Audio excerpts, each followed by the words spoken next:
All right, and we are back here on the GSMC Football Podcast. And for the third part of the show, we are now going to get into talking about some college football. We'll talk about Alabama, Georgia. We'll talk about some of the other crazy matchups, even one of the matchups from Friday, Miami and Virginia Tech, because I did watch that game as well. That had a crazy ending.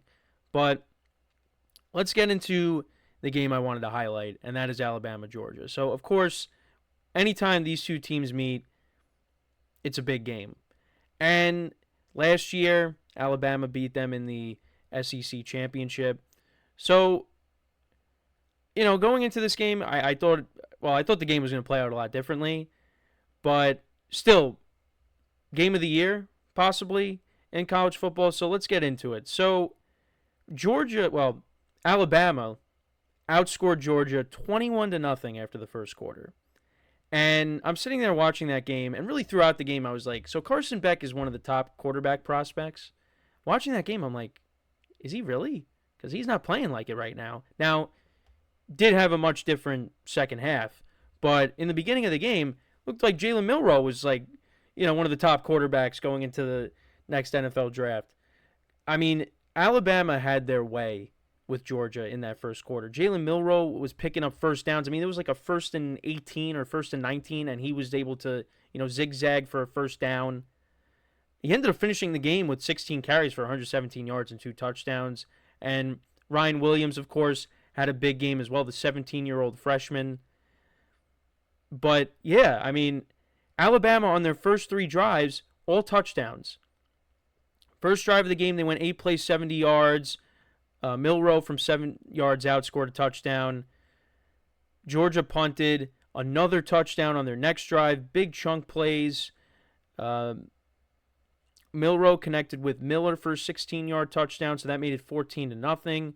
Then Carson Beck throws a pick. They turned that into a touchdown. That was a 7-yard touchdown by Bernard. So, yeah, 21-0. And then it was actually 28-0. First 4 drives of the game resulted in touchdowns. And this was Jalen Milroe's 36-yard touchdown. And this was on 4th and 1 from the Georgia 36. So at 28-0, I'm thinking, what was I thinking? Because I did a parlay and I did an alternate spread, and I made it so Georgia had 3 points. So I was like, all right, because these games are usually close. Now this game still ended up being close. It was a 1-score game, but I didn't think this was going to happen. It was 28-0. But then Georgia finally gets on the board to make it 28-7. Travis Etienne's brother, Trevor Etienne, scores from 7 yards out. So that made it 28-7. Well, they went for 2, and then there was a penalty, so then they had to kick the extra point. So, yeah, it's 28-7. Alabama turns it over on downs. Carson Beck throws a pick, and then Milroe throws a pick, and then there ends up being a safety. So now it's 30-7. It's 30-7 at the half, and I'm thinking, all right, well, why am I even watching this game? But I still kept it on.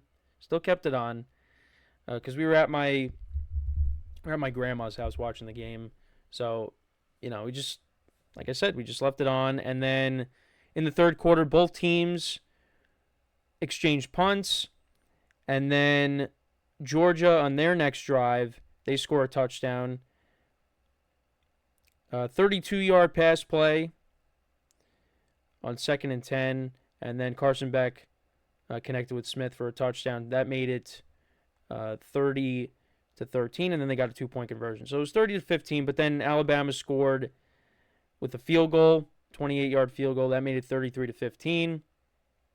Then Georgia fumbles. I think this was a Carson Beck fumble. Yeah, so he got sacked, lost the ball. Alabama recovered, but they didn't score. And then Georgia, on their next drive, they score a touchdown. So that made it 33-21. Another punt by Alabama. Then another touchdown. 47-yard pass play, and then a 3-yard run by Bell for a 3-yard touchdown. So that made it 33-28.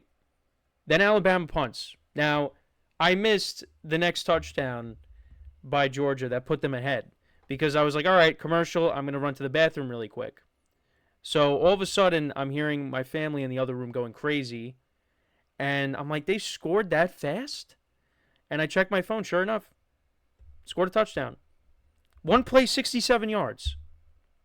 So that made it 34-33. And then Alabama gets the ball, and Milroe connects with Ryan Williams for a 75-yard touchdown to put them up 41-34, and they got the 2-point conversion. I mean, those two possessions, that was insane. That was the best moment of the game right there, was those two teams exchanging touchdowns right there. So then Georgia had the opportunity to go down the field and tie the game, and they got all the way down to the Alabama 20. And I didn't agree with this, but Carson Beck, he just throws it up and it ends up getting picked. They still had time. I don't know why you're throwing it up at that moment, but ends up getting intercepted, and that ended up being the game. But it was just an unbelievable game. A tale of two halves for Georgia. And because the other thing, too, is I'm sitting there going, doesn't Georgia usually have a good defense? You know, what's going on? But they definitely played a lot better in the second half. They held Alabama to only 11 points. They outscored them 27-11, but it wasn't enough. If they didn't have such a disastrous first quarter, Georgia probably wins that game. But looking at the stats for both quarterbacks, so Carson Beck, 27 of 50, 3 touchdowns, 3 interceptions, and a fumble loss. So he had 4 turnovers in the game. Georgia only ran the ball for 80 yards. Two touchdowns, one by Trevor Etienne, the other by Dylan Bell. Arian Smith, leading receiver, 6 receptions for 132 yards and a touchdown. Dylan Bell also 5 receptions for 100 yards and a touchdown. Couple of interceptions. Dan Jackson and Samel Munden Jr. I hope that's how you pronounce it. And then as for Alabama, Jalen Milroe, 27-33, 374 yards, 2 touchdowns and an interception. And he ran the ball, like I said, for 117 yards and 2 touchdowns. So he had a good game. Ryan Williams, of course, another stellar performance, 6 receptions for 177 yards and a touchdown. And there was one play late in the game where it was a deep pass by Milroe, and it got bobbled. And the concentration by Ryan Williams to stay with it and be able to corral it for the reception, that was unbelievable. But this was just an unreal game. I mean, and it's funny because, again, I took Georgia. I took an alternate spread. They still didn't even cover it because Alabama won by a touchdown. But, yeah, that definitely is up there for game of the year. And Alabama improves to 4-0 on the season. Georgia drops to 3-1. And I think now Alabama is going to be ranked. I think they jumped up to 2. We'll see what the latest rankings are. But at least on on CBS, yeah, it's Alabama's at 1 right now. And Georgia dropped to 5. And then you got Texas at 2, Ohio State's at 3, and Tennessee's at 4, Georgia's at 5. So, and then Alabama, their next game is against Vanderbilt. So they play Vanderbilt, South Carolina, Tennessee, Missouri, LSU. So that stretch between Tennessee and LSU, that's going to be a tough stretch there. Then they play Mercer, Oklahoma, and Auburn. And then for Georgia, they take on Auburn, Mississippi State, Texas. That's going to be a big game. Florida, Ole Miss, Tennessee, UMass, and Georgia Tech. So, but yeah, tale of two halves with this game, and yeah, that was an unbelievable game to watch. And then some of the other games, I wanted to go to Friday. So Friday, Miami, they improved to 5-0 in the season, but they almost lost this game. Virginia Tech was having their way in this game, and Miami went ahead late. And Virginia Tech's driving, and they throw up a Hail Mary. And it looks like it was caught.